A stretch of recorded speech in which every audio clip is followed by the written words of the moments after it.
Hello, everyone. Welcome to this month's episode of Any Given Monday. Today we have Bruce Lucker as our guest. If you're ever interested in sponsoring an episode, give us a call. Email us at info@n18. And let's get started. Hello, hello. So we have Bruce Lucker here today. And what I'm excited to share with you, he is an entrepreneur who has bridged the gap between the golf industry and starting his own business around marketing, leadership development, actually marketing operations, facilities planning, and quite a few other areas of strategic planning to help golf course operators. So what I'll pause here and say, Bruce, give us the high level view of your story. High level view of my story. Well, which chapter of my story would you like me to I am glad that you address? asked. Tell us about the entrepreneurial journey around the Signature Group first. Well, I didn't start out to be an entrepreneur. I started out, in the course of my career to be in the corporate world. And I found out that ultimately there are really three types of people. There are people that are made to work within a corporation that love the parameters established by a corporation and tend to be very successful, very secure, and ultimately live a good life, as a corporate executive. Second type of person is what I'll call an entrepreneur, somebody that knows how to work within a corporation and be innovative and sell their ideas so that they surface as a leader and ultimately become a senior executive of that corporation. And the third is an entrepreneur, a bit of a rebel, somebody that's comfortable with taking risk and willing to go out and try things and not afraid to fail. I guess I fell into the last category because I've been an entrepreneur several times in my life, and I've been in a corporation several times in my life. But when I left the PGA Tour in 2003, having completed 5 years as a successful executive, as the chief operating officer of the World Golf Village and the World Golf Hall of Fame in St. Augustine, and then moved up to being the senior marketing strategist for the tour. I left the tour not because I was unhappy. It's a great organization, fine people, but there was no room for advancement. Everybody that finds their way to Ponte Vedra Beach, Florida, and has a job there doesn't want to leave. So I started my own company in the consulting business, and that evolved into the various businesses that we have today. So I'm back to being an entrepreneur once again. So I love that. Thank you for sharing. And for those that don't know, maybe you could just share, how did you even start working at the PGA Tour? Well, that's an interesting story. And life at the end of the day and success is about continuing to network, engage, and make an impression on people around you. I had just finished several years working for a company called Sun International, and I was president of sports and entertainment for a company that owned Atlantis in the Bahamas. We opened Atlantis. We also ran the sports and entertainment at Resorts International in Atlantic City and Mohegan Sun up in Connecticut. And I found out that gaming, casino gaming wasn't exactly the area that I wanted to spend my time in.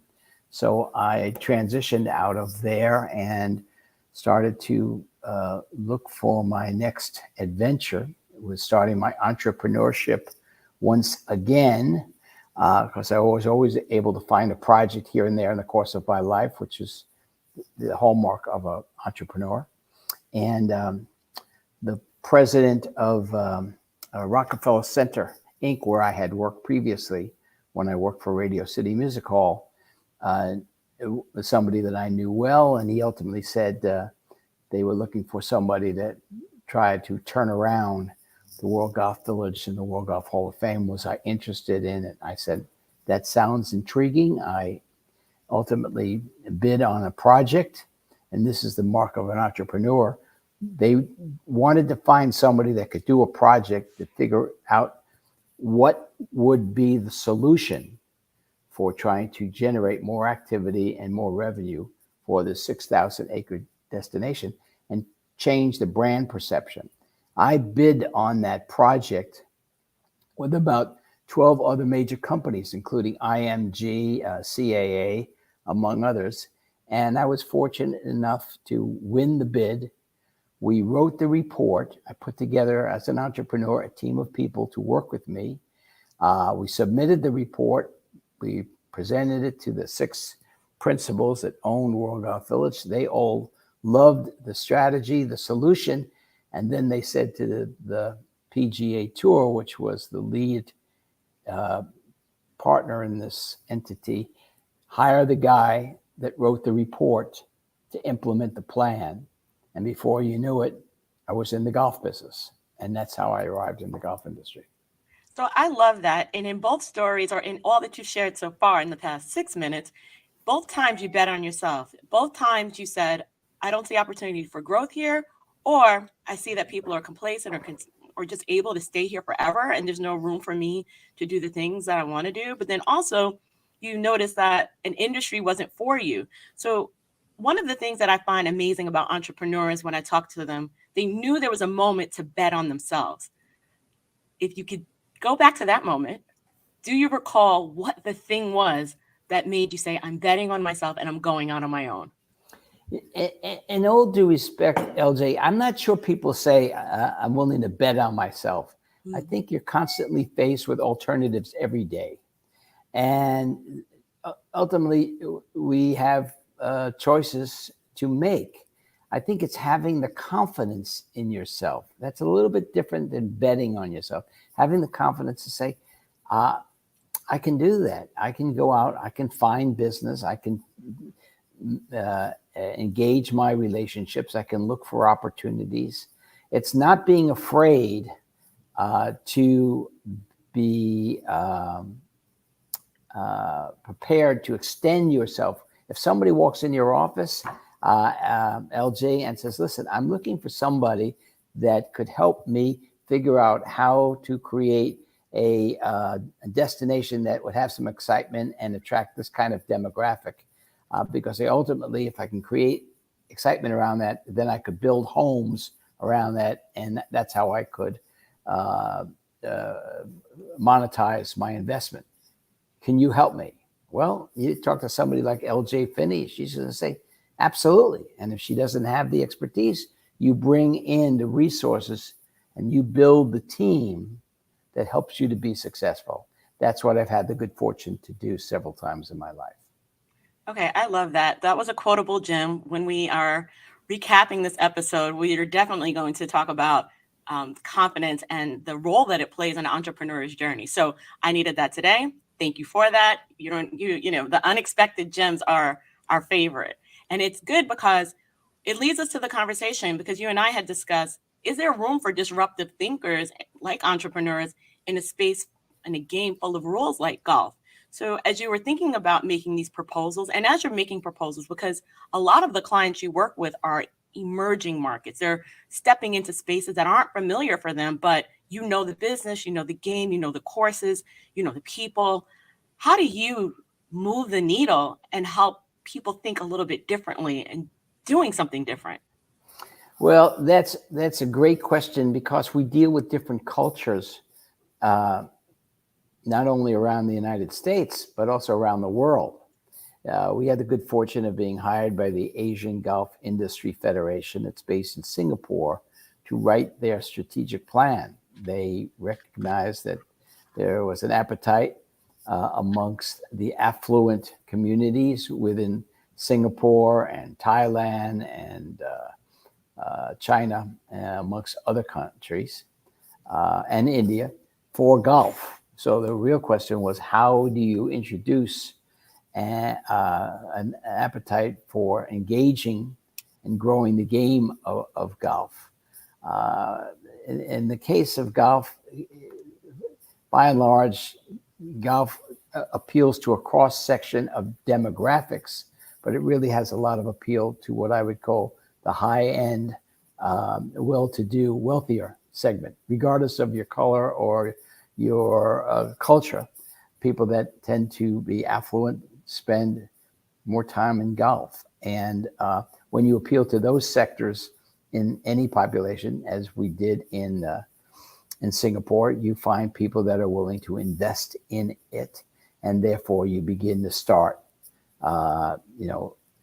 planting the seed, creating recognition, and ultimately, hopefully, attracting and then giving others the opportunity to participate in the game. I find it, interesting that China has gone through a fascinating period in their existence within the lifespan of most of the people that are on this podcast. There was a rabid effort to accelerate the growth of golf courses in China, and they got to a point where they had almost 500 golf courses built, and then there was a political unrest that from a segment of the population that said we don't want to have any more of our farmland dedicated to golf.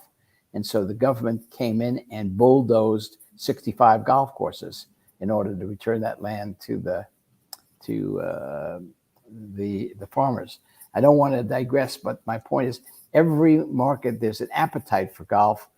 It takes somebody that's has a lot of perseverance, to begin to try to spread the word and get people into actually engaging in the investment of golf. I Thank hope you. that And answers your question. it does, it does. And it's a good segue into just what does the Signature Group do for people that don't understand what the consultancy and the aspects of the work that you do. If you had to summarize overall, how would you summarize the contributions and the work of the Signature Group? Well, I think we work in three distinct areas. We, work with brands that want to go after the golf demographic. The golf demographic tends to be more affluent. I'm talking about, in terms of net worth. So there are companies that are trying. So if you're a brand like Lexus, you want to reach that golf demographic. Those are the people that, not only those people, but those people want to buy your car. So companies like Lexus say, how can I get our brand more engaged and embedded with that audience? We develop the programs and the opportunities for those brands to gain further access to the golf demographic, to build that what we call brand transfers. They support golf. They're a company that I can identify with. So that's one side of our program. We deal with golf organizations like the Asian Golf Industry Federation, like the National Golf Foundation, and we do various kinds of work with them, whether it's strategic planning, master planning, or helping them to create a brand new event to engage the industry. We've done that with both of those organizations.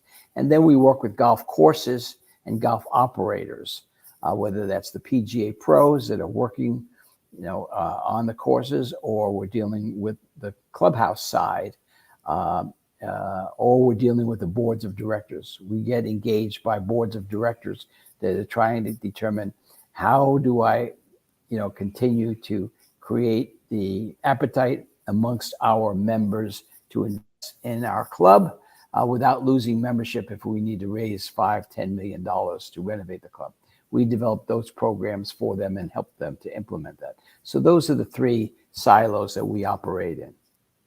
So tell us more about the entrepreneurial journey to discover or determine those are your silos. I think when I'm listening to you and I'm listening to people in their journey, there's work that they do. There's work that they do very well, but they don't know how to start a company or create their own brand around this work. Even though it's always associated with the person, how do you build a company on the things that you're good at? Tell us what your journey was like. Well, the honest answer is that no one is so good that everything they do hits a grand slam, right? Sometimes you hit singles, sometimes you hit doubles, sometimes you even strike out. There have been many books about in the successful entrepreneurship, I never started my venture thinking I need to be a successful entrepreneur. I started my venture and do every day thinking I need to be successful. What is it that I need to do? So I think it's understanding, where is there a need? Where is there perceived need? And what is it going to take to migrate support for that need?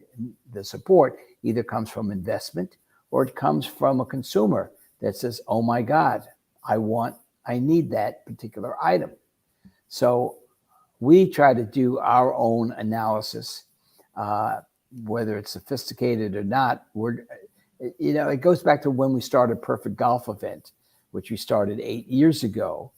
This is a company where we realized that the hardest segment of the golf industry to identify are the individual organizations, whether they be a church, a booster club, or a high school or a college fraternity, or any other affinity group that says, let's host a golf tournament to raise money to do this, build a wing on the church, send the high school band to march in the Rose Bowl parade. Let's run a golf tournament to raise money to do that. Depending upon whose data you believe, because there's no list you can buy, it doesn't exist. There's anywhere between, on the low side, 150,000 to probably 500,000 independent golf events held every year in the United States by people like LJ Finney or 10 people that that put on a golf tournament. They say, let's put on a golf tournament. 15 people up to 144, which is a full field. We realized that there was no one that was engaging that audience in a professional way. So we created the infrastructure, meaning wrote the software program to help a golf tournament organizer. Remember, the golf tournament organizer can be somebody that happens to go to a church and somebody said, well, you play golf, you're now run our tournament. They are now an event organizer, right? We help them put up their website for their new event in 15 minutes. We help them be able to accept cash in 45 minutes. We help them learn how to sell sponsorships, create the committees, get their hole-in-one insurance, create contests to generate incremental revenue. We help them do everything. So by the time they are through with working on that event, they now know how to do it. And then we continue to provide them services. So we probably work with somewhere, upwards of 6,000 to 8,000 events a year, doing everything from all those things to maybe they just need us for hole-in-one insurance. So that's what Perfect Golf Event does. And, we realized there was an opportunity, and we've now grown that company to the fact that, we've got pretty good size organization, and we have about 60% repeat business year over year. So that's a great segue to the next question, which is, Bruce, what type of person runs two companies at once? Talk about the ability to lead, or what's needed, and how have you decided to lead two different companies that, while they're related, they require they require different resources, they require different target audiences. As you sit in these seats and you're sitting in two leadership seats, how are you doing that as an entrepreneur? Because usually they say, stay focused on one thing so you can build that one thing. So talk to us about being an entrepreneur and being CEO of two companies.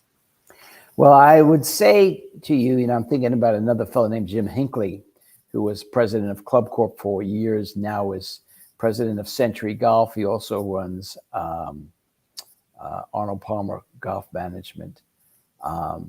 There are others like me that run multiple companies much larger than ours. I think the key ultimately, LJ, is to be smart enough to surround yourself with talented people. Now, talented people doesn't mean that they went to MIT. It means that they know how to operate within the space that you are developing your business. Somebody that can be successful with the various platforms that you're managing in order to, operate your business. I've always been good at hiring, screening, recruiting, hiring, training, and motivating people. And I think that at the end of the day helps you to find people. Most of our people have been with us from the beginning. People that join our company stay with us. They like the environment. I take some of the credit, but I also have good people that are, at the senior operating level that manage our people on a day-to-day basis. So at the end of the day, it's being able to not hire your brother-in-law, hire people that can do the job and are going to work. And in this day and age, finding people that really want to work, is a critical component of being able to run a successful company as a corporation or as an entrepreneurship. Yeah, and I really appreciate that because on actually in three different statements, you mentioned the word team. Selecting in a team when you were building the RFP, selecting the team when you were doing the work in the, I think you said the PGA Village, but everything you've mentioned was around selecting the team. So I'm curious to know, what are you looking for as an entrepreneur?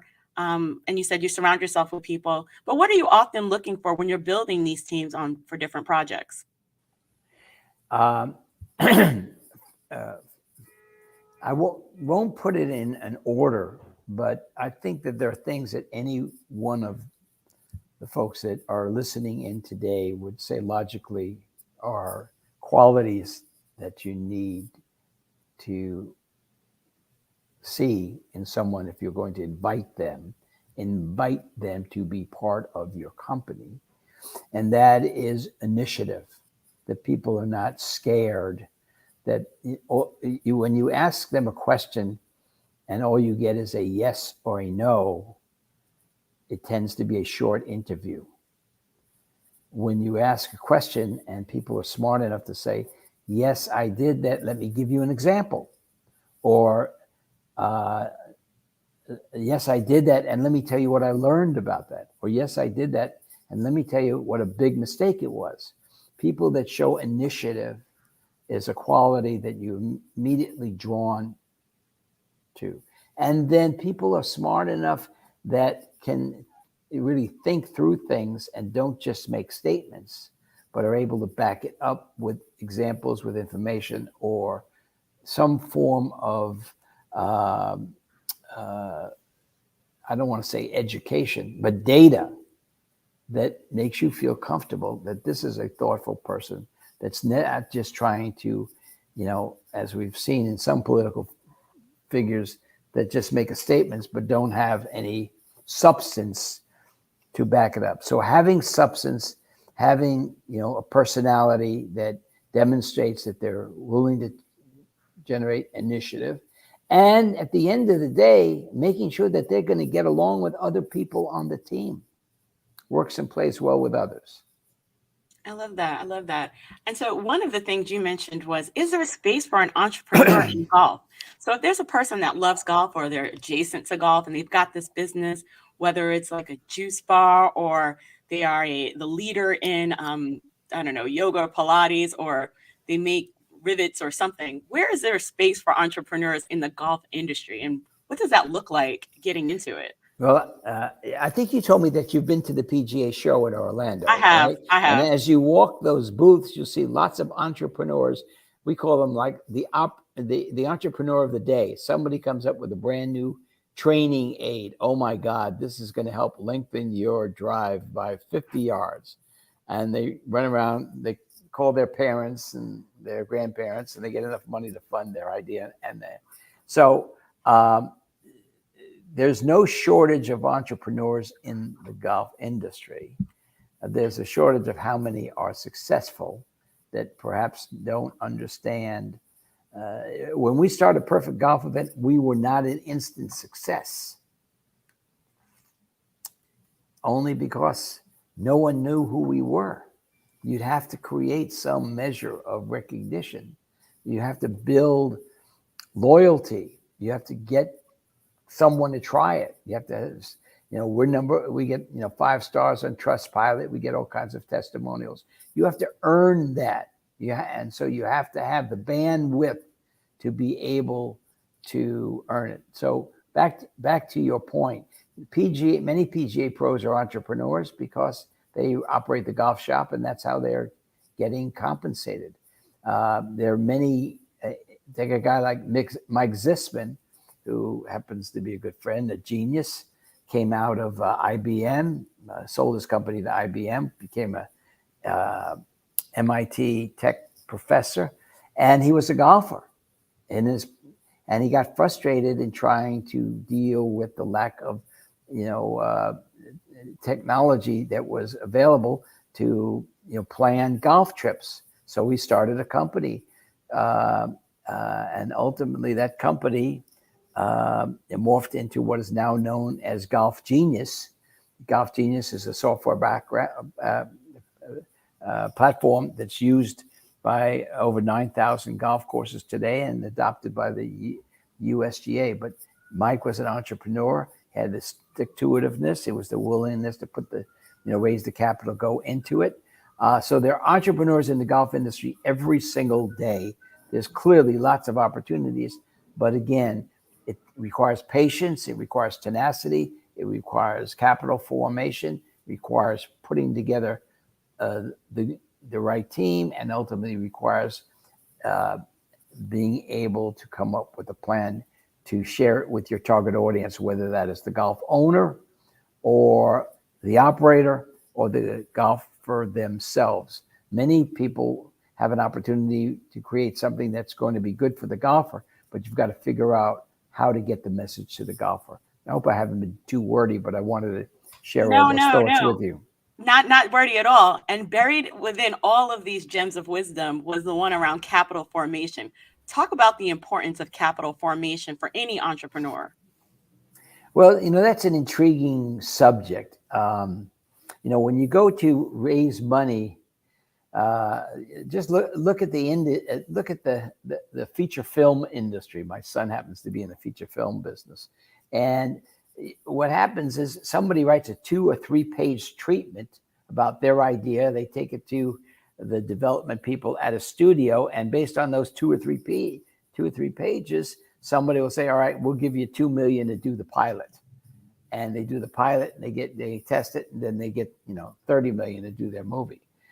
In the golf industry, it takes a bit more substance than just a 2 or 3 page treatment. And so my point is, when I speak with entrepreneurs who are interested in the golf industry, my advice to them is you've got to create some form of track record.